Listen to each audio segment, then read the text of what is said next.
फिर देखो आता है तुम्हारा मोजलेस वर्क, ठीक है। मोजले एक साइंटिस्ट है, उन्होंने जो था, उन्होंने हाई स्पीड इलेक्ट्रॉन को बम्बार्ड किया था मेटल प्लेट्स पे, ठीक है।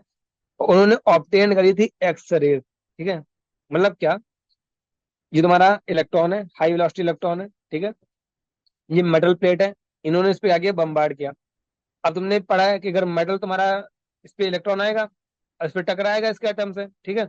तो क्या होगा, इसके अंदर इलेक्ट्रॉन होंगे। अब इलेक्ट्रॉन से टकराएगा, ये अपनी एनर्जी क्या करेगा, इसको ट्रांसफर करेगा, जिसकी वजह से क्या होगा, ये इलेक्ट्रॉन निकल जाएगा, ठीक है।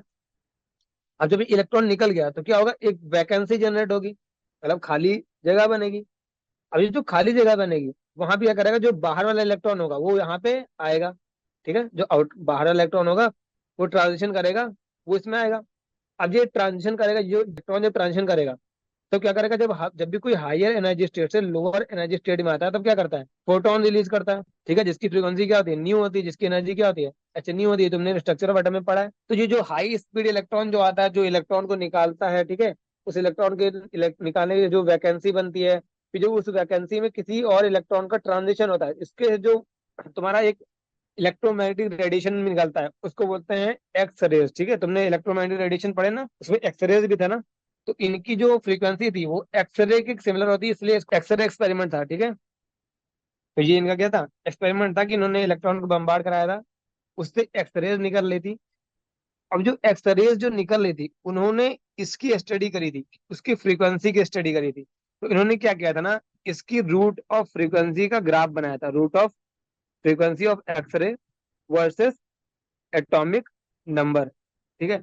तो इन्होंने जो ग्राफ बनाया था ना, तो वो ग्राफ क्या था, स्ट्रेट लाइन आ रहा था। किसका ग्राफ था, root of frequency versus atomic number, वो क्या था, स्ट्रेट लाइन कर्व था। तो इन्होंने क्या ऑब्जर्व किया, तो मैथमेटिकल रिलेशन क्या थी मोजले की, कि root of frequency is directly proportional to Z, जहाँ पे न्यू क्या है, फ्रीक्वेंसी ऑफ एक्सरे, और जेड क्या है, एटॉमिक नंबर ऑफ मेटल है, ठीक है। तो अब देखो, इन्होंने जो ऑब्जर्व किया कि जो रूट ऑफ फ्रीक्वेंसी है वो एटॉमिक नंबर का वेरिएशन स्ट्रेट लाइन बन रहा है, ठीक है। तो इन्होंने बोला कि एटॉमिक वेट से ज्यादा एटॉमिक नंबर ज्यादा फंडामेंटल क्वांटिटी है for the arrangement of the elements in the periodic table. तो मोजले का एक्सपेरिमेंट था, तो उन्होंने बोला कि जो एटॉमिक नंबर है वो क्या है, is more fundamental property than the atomic mass, ठीक है। तो यहीं से आया था मॉडर्न पीरियोडिक लॉ। क्या आया था, मॉडर्न पीरियोडिक लॉ। कि मोजले ने क्या तुम्हारा मेंडलीव ने क्या बोला था, जो तुम्हारे physical properties and chemical properties हैं, मतलब प्रॉपर्टीज ऑफ एलिमेंट्स हैं, are the periodic function of their atomic weight. मगर मोजले ने क्या बोला, कि जो पीरियोडिक फंक्शन होगा ना, वो तुम्हारा एटॉमिक नंबर का लेंगे तो ज्यादा अच्छा है। तो हम ज्यादा इजिली, मतलब गुण ज्यादा अच्छे से एलिमेंट्स अरेंज कर सकते हैं, ठीक है। तो वही तुम्हारा मॉडर्न पीरियोडिक लॉ जो क्या है, it states that the physical and the chemical properties of elements are the periodic function of their atomic number।